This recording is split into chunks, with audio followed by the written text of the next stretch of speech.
force de les répéter inconsciemment da nga koy intégrer comme vérité alors que c'est des nœuds c'est des flots de contre-vérité la vérité est celle-là c'est une jeune fille simple par exemple damay laaj yow une petite jeune fille qui est descendue à Dakar elle est vulnérable elle n'a pas les moyens Sonko a estimé qu'elle n'avait pas les moyens de se défendre face à elle da ko doon ne personne ne te croirait rappelé na ko dans l'interview qu'elle a eue avec Le Monde et la presse internationale personne ne te croira te sa àddina dootul day yàqu donc tu patientes tu vois genre di mais elle avait envie d'en finir dafa jongu dafa sonn jongu affaire bi du leneen da ko doon noggatu mu sonn jongu mu ne ah voilà une opportunité que je peux xam nga comme les rugbyman là essai nu ñuy transformer essai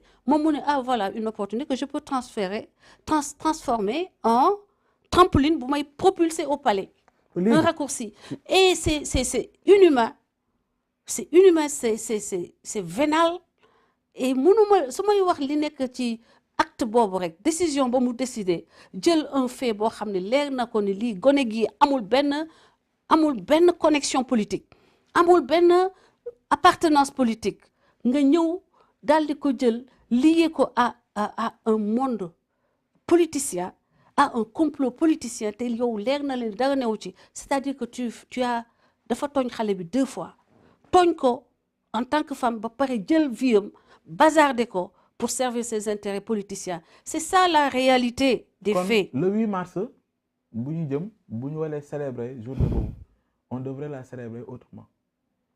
gis nga 8 mars bi bu ñu koy célébrer na jigéenu Sénégal yi déjà def amende honorable ña koy célébrer ñay défilé ñay sol seen xawma xartum la xawma cuub la xawma lu mu doon nañu xool nan la ñuy corriger ce qui a été raté bi ñu def en 2021 xool benn orpheline benn xale bu ndaw ñu jeté ko en pâture à la presse jeté ko en pâture aux populations sénégalaises yàq deram façon bu ne lu ne ñu def ko nañu jéem a xool comment ils vont rectifier ça. naka lañ koy rectifier sinon gisuma ban sens la am. naka lañ koy rectifier. c'est ñoom ñoo war a am le génie de voir comment ils peuvent essayer de rectifier l'histoire parce que elle est hideuse. est-ce que jot ngaa échanger ak Adji Sarr lu mu dundoon daaw ci anniversaire am bi ba ñu yegg ci 8 mars. déggoo ma ni la man je lui parle pratiquement on se parle beaucoup mais man damay éviter di ko wax lu koy métti. damay éviter di ko fàttali. je veux dire pour ñu jàng ci. loolu ça viendra parce que y a un temps pour tout actuellement. C'est le temps pour man le temps de l'aider à guérir de penser ses plaies xam nga koo xam ne dafa am ay góom nga war ko dimbale pour que góom yooyu wow xam nga bu demee bay wow nga xoosaat ko góom mi day nekkaat góom bu bees il faut la laisser suivre son rythme suivre son tempo voir comment on peut aider man du ma imposer sama dara damay xool déjà lan la kon cap bi lan la yéen ñi koy jàppale gën ko jege pour l'aider comme ni nga wax nii à oublier à guérir ses plaies comme ni nga ko waxee. C'est d'abord un support, un soutien psychologique, un soutien humain, qu'elle sache qu'il y a des... On est là pour toi, on te croit. On te croit, Adji, on est là avec toi, on est derrière toi. C'est ça notre... No matter what. Parce que d'homme là, nous, on n'est pas à la justice. C'est à la justice de trancher. Nous, li ñu mën mooy li mu amul woon ñu koy couvrir ce bouclier là cette enveloppe de tendresse de respect n'est-ce pas de nite quoi. Donc elle n'est pas isolée. Elle n'est pas isolée c'est pas que je veux dire ndax mu ngi fréquenter ndax mu ngi dem ndax mu ngi def. mais sa famille mu ngi gis sa famille mu ngi nekk ak ñi nga xam ne ñoom la wóolu ñi mu bëgg mais de façon quand même prudente ba ci man mi àddina bi doo xam kii et je ne suis pas frustrée je ne suis pas vexée parce que ñëwuma fi pour jël dara dama ñëw pour jox ko je viens pour lui donner de l'amour, de lui donner de ma tendresse, de lui donner. Une vie de méfiance là fi gis. Ah mais il faut me méfier woo. Jusqu'à quand? Ah jusqu'à ce que nit ñi nite nit ñi koy menacer di ma menacer ña leen seen patron ba bés bu mu amee courage toog wax leen ni seen yi bàyyi leen ko Sénégal lu ñu bëgg a tabax te kuy tabax Sénégal doomu Sénégal ngay njëkk a yëkkati ngay njëkk a defar waaye naka ngay defaree Sénégal te di yàq doomu Sénégal. yow boo waxee par exemple ni peut-être xëy na les pro Sonko xaw ma dañu formaté Sénégal yi wala ñenn ci ñoom ba ñu gëm version bi ba am nu ñu gisee Adji Sarr. Absolument. Mais de l'autre côté aussi yéen bu ngeen wax on a comme l'impression que vous voyez un monstre ci biir Sonko du nit ku ngeen yaakaar. non finalement non oui. je ne vois pas en Sonko. je veux dire est-ce que forcément un monstre je vois. est-ce que tey di nga doon def benn pas pour essayer de le rencontrer pour essayer de ouais. foofu laay bëgg a waxee quoi c'est-à-dire pour montrer li nga wax. yow bëggoo jàmm ñu dem ci équité ah oui. bëggoo jàmm ñii may menacé man xanaa la wax ba léegi du Sonko de. ok moom du moom mais avocat son porte-parole m'a menacé de façon très maladroite devant ma sœur. Comment? Maître Tall. fan la menace. dafa toog day wax que bu ñu ma jàppee du doy dinaa xam je vais voir bu ñu paree ci man dinaa xam. bu ñu paree ci man waaye ma ni ko baax na fii Sénégal lañ nekk maa ngi leen di xaar moom woon nañ ko débat ak man ñemewul mu daw déjà il fallait oser m'affronter sur un plateau maintenant yow da nga may dugal ci benn question après nga wàccantiku dem ci leneen gëlëmal ma. dossier bi suppu kànjawe. waaw dafa bëri di ci nekk mais en fait c'était intéressant benn point boo kii woon la évoqué. oui mooy ci état psychologique que je ne vois pas Ousmane Sonko comme un c'est pas je le vois comme un prédateur sexuel. xam nga États-Unis dafa am benn waay bu tuddoon Jeffrey Epstein xaritu Donald Trump la c'était un homme super puissant un homme super riche qui avait tout ce qu'il voulait mais yàlla da ko natt mu nekk prédateur sexuel. mais yaa ngi tooñ. tu sais il faut on se limite juste à la définition des mots. prédateur mais soo ko waxee loolu te amoo yaa ngi tooñ. xam nga waaw nañ ma porter plainte prédateur mooy koo xam ni day def loo xam ni baaxul te di ko def en série maanaam du yem ci kenn. comment ça du yem ci kenn. c'est un peu comme le tueur en série c'est-à-dire y a pas que Adji Sarr. Ousmane Sonko comme si da nga ko mën a wàññil. dañ bu baax sax mais ñooñu am na ñoo xam ne tey mënoon nañu génn wax mais dañoo ne bëgguñu dund li Adji Sarr dund. yaa dañ koy wax nii rek nga gëm ko nii. amul derrière loo xam te ne mën nga jàpp est-ce que mës nga ma dégg ma wax lu nit mën a dindi man ba may wax ci kanamu caméra ba léegi amul lu ma mës a wax nit mën ko dindi mani la prédation c'est quand on fait quelque chose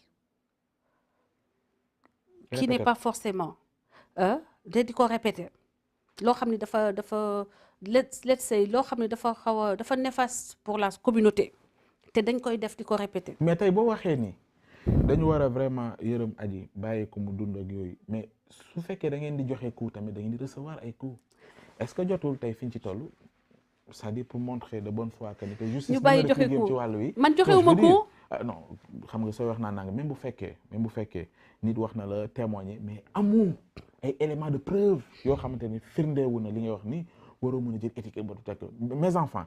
non écoute il n'est pas si ça peut te rassurer il n'est pas le seul prédateur sexuel qu'on peut rencontrer dans la société sénégalaise et même dans les plus hautes sphères. mais xam nga lu tax parce que milieu yooyu prédateur genre Epstein xale yu vulnérable la ñuy préférer xale yu mënul défendre seen bopp xale yoo xam ne socialement dañoo isolé comme Adji Sarr comme d'autres qui sont dans les salons de massage parce que salon de massage yooyu doo fa gis doomu kilifa yi nekk ci réew mi parce que amuñu buñ fa nekkoon sax c'est-à-dire bu doon ñoom ñoo sekk ak Sonko nii ce serait une autre affaire. kon Adji Sarr lu mu regretté la.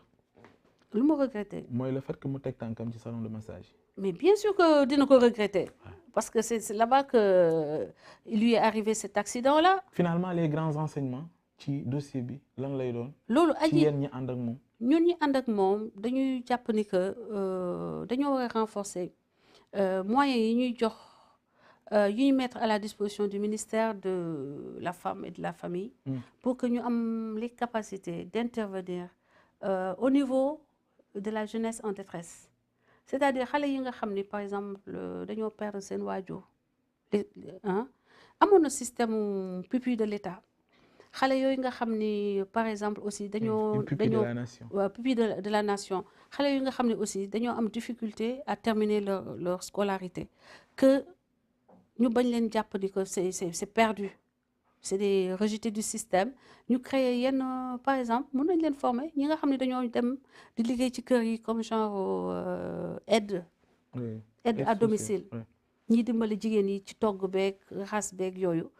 on peut leur faire des cours du soir jàngal leen informatique jàngal leen nu ñuy présenter par exemple vidéo nu ñuy defee vidéo montage nu ñuy defee présentation gis nga YouTube léegi ça paie beaucoup ça peut créer des vocations mën nañu togg ñu def ay show di wane seen togg ñii mën nañu coiffure def ay show wane coiffure yu ñuy def maquillage yu ñuy def tu vois comme ça se fait aux États-Unis seeni page Facebook ñu exploiter ko pour wane leur savoir-faire. Est-ce que c'est le cas ak Adji Sarr. C'est-à-dire elle est extrême mën lu ne la mën.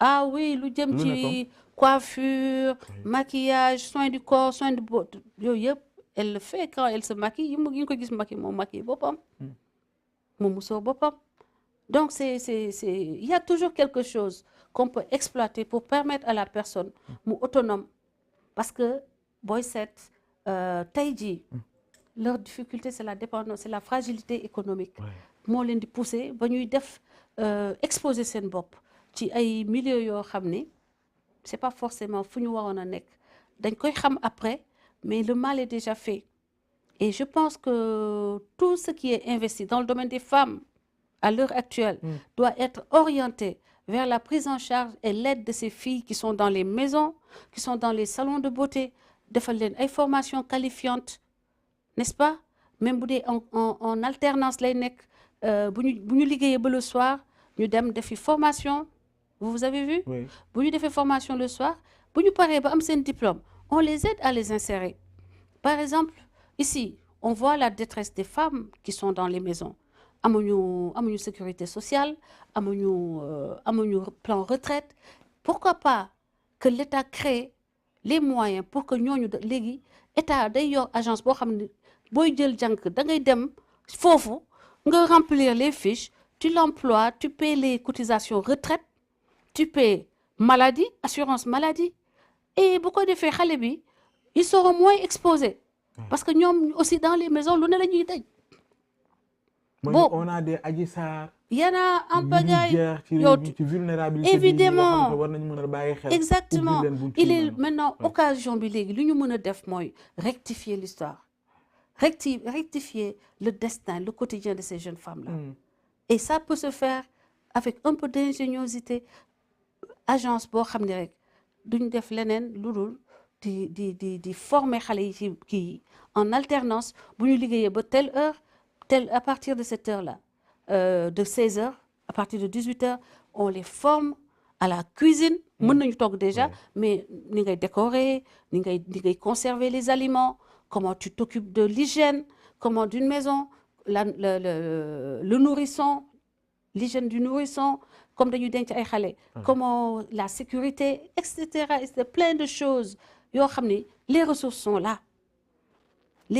là des gens qui peuvent les former et augmenter leur capacité et puis après ça derrière suivre le recrutement et avoir les moyens de pouvoir sanctionner les prédateurs qui sont dans les maisons dans les bureaux pour que ëllëg yu mel ni mën a dagg dégg nañ aussi ci interview mu wax dara mooy ni tey bu yàlla defoon mu ubbeeku ci yeneen réew day xeexal